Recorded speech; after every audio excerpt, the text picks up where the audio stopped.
follow your passion first. When I retired from the game, I sat there asking kind of all the wrong questions. What's the biggest industry I can get into? And it's all the wrong stuff. And you got to sit there and ask yourself, okay, what am I truly passionate about? What do I enjoy doing? And when you feel that way, honestly, you feel like you have never worked a day in your life. It's the most fun thing in the world. You get up in the morning excited about what you're doing. And you got to be really honest with yourself about it. If you wake up in the morning and you're dreading going to work, dude, do something else. Right. Do something else. And those are hard decisions to make. But when you make those decisions, it's a very liberating experience. And you find out that the rewards will come. I think the best way to prove your value is to work, is to learn, is to absorb, to be a sponge. You always want to outwork your potential. As hard as you believe you can work harder than that.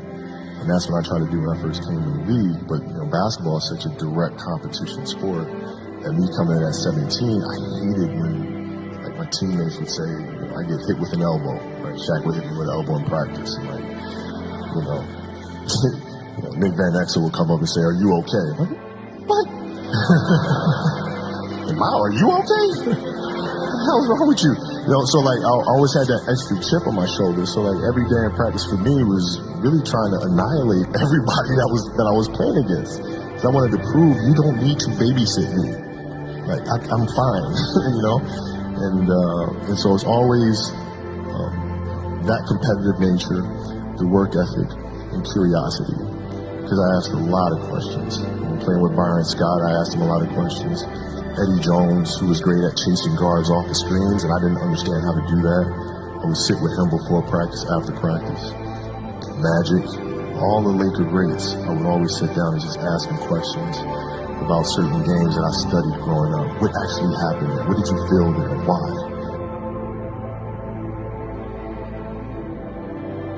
We were playing against the Lakers, Tom, and we were out here in LA. So the game was at 7. I said, you know what? I'm going to come to the Staples Center because we're playing. This is when the Lakers had Kobe and Shaq.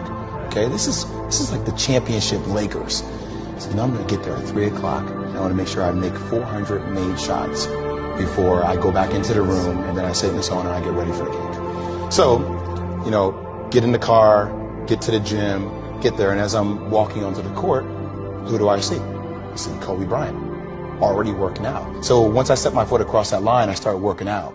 And so I worked out for a good hour and a half.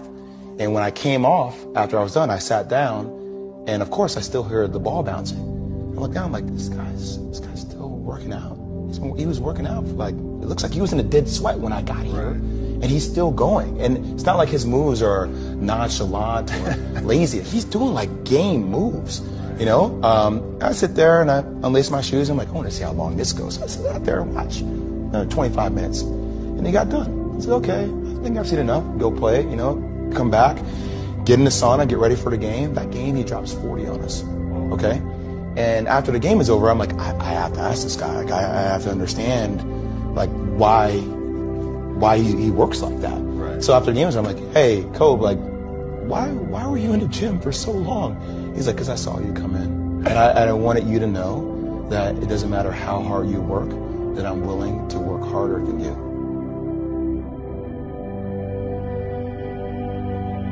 If your job is to try to be the best basketball player you can be, right? To do that, you have to practice, you have to train, right? You want to train as much as you can, as often as you can. So if you get up at 10 in the morning, train at 11, right? 12, say 12, train at 12, train for 2 hours, 12 to 2. You have to let your body recover. So you eat, recover, whatever. You get back out, you train, start training again at 6. Train from 6 to 8, right? And now you go home, you shower, you eat dinner, you go to bed, you wake up, you do it again, right? Those are 2 sessions.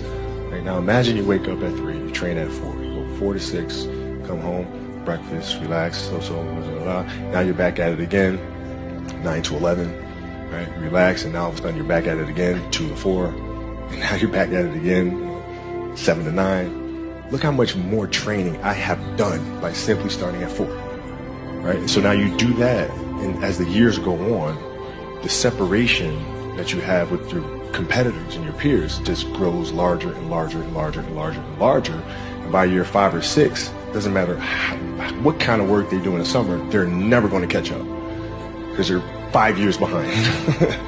Right? So it makes sense to get up and start your day early because you can get more work in.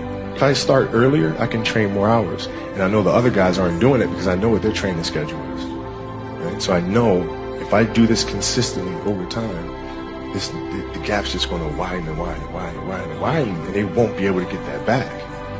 So to me, it was just common sense. I'm like thinking, how can I get an advantage? Oh, start early. Yeah, let's do that.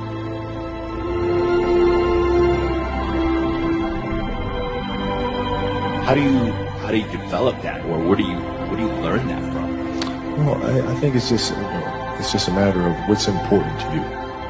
So what's important to you for whatever reason. You know, I felt like I didn't feel good about myself if I wasn't doing everything I could to be the best version of myself. If I felt like I left anything on the table, it would eat away at me. I wouldn't be able to look myself in the mirror. And so the reason why I can retire now and be completely comfortable about it because I know that I've done everything I could to be the best basketball player I could be.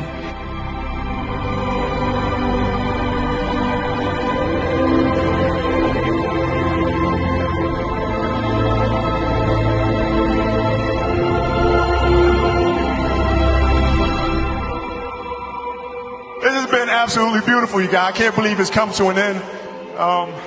You guys will always be in my heart. And what can I say? Mamba out.